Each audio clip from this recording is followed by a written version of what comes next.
Well, saying as the Naz news broke as I was finishing up the script, so we'll talk about him a bit more at the end, but focusing on this match for a moment, it wasn't a particularly convincing win, and nor have the last 4 weeks been in general, but once again, we got it done.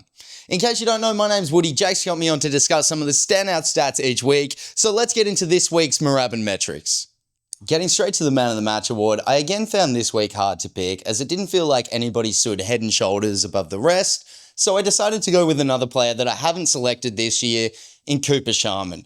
Getting 17 disposals with 7 score involvements, 5 shots on goal for 3 goals won, 6 marks with 3 of them inside 50, 4 inside 50s, which was the most of the forwards, 4 ground ball gets, which was the second most of the forwards behind only Max Hall, and 11 pressure acts, of which all were in the forward half, which was the third most behind only Higo and Jack Steele. Speaking of Steele, he was the other player that I heavily considered for the Man of the Match award. He got 27 disposals with 6 score involvements and 2 score launches. He had the equal most handball receives with 11, the most ground ball gets with 9, and the most clearances with 7, getting 2 from centre square, I might add. And finally, as mentioned earlier, he got the most forward half pressure acts with 17 and the most pressure acts in general with 27.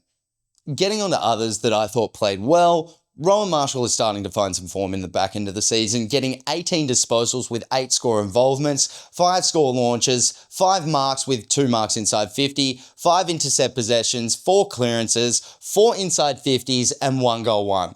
Roman looked very damaging this week, and his improvement over recent weeks seems to coincide with the inclusion of another big man a la Heath or Dodson, which in my opinion bodes well for any potential inclusions this offseason.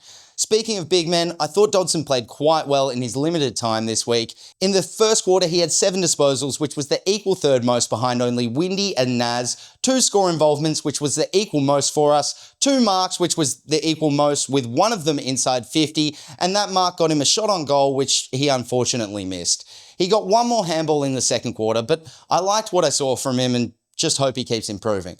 Otherwise, I think Sinclair, Windy, and Naz, who I will touch on soon, all played quite well, but all of them have also received many plaudits throughout the year, so I wanted to highlight Brad Hill's efforts. Getting 22 disposals with 5 score involvements, 7 ground ball gets, 6 intercept possessions, which was the second most behind only Sinclair, and finally, he got 8 contested possessions, which was the same amount as Garcia, and he even took a contested mark, of which, as a side, we only got 4 for the match. And yes, I could potentially say more about Garcia, Hall, and many others, but let's get on to the team stats.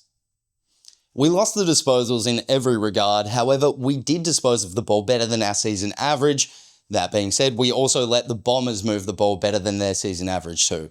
Similar can be seen in turnovers, where Essendon turned the ball over significantly less than their season average, whereas we were pretty much bang on target.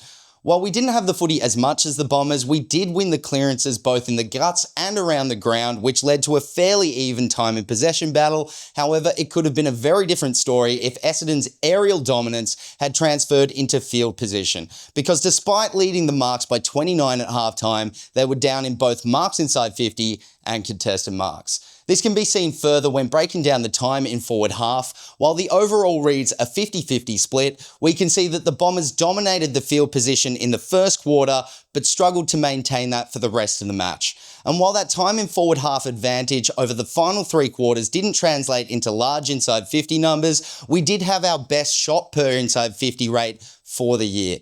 Finally, when looking at the defensive side of things, we just won the tackles, but we did much better than the Bombers in tackles inside 50 and saw similar results for the 1%ers. Now, normally I do some player reviews to cover what I think we need to do to improve for the remainder of the year, but with that just being 1 match away and the Naz news, I thought I'd take a second to go over our man of the moment. Naz currently has the highest rated season from a St Kilda player according to Champion Data's AFL player rating since they became public in 2012.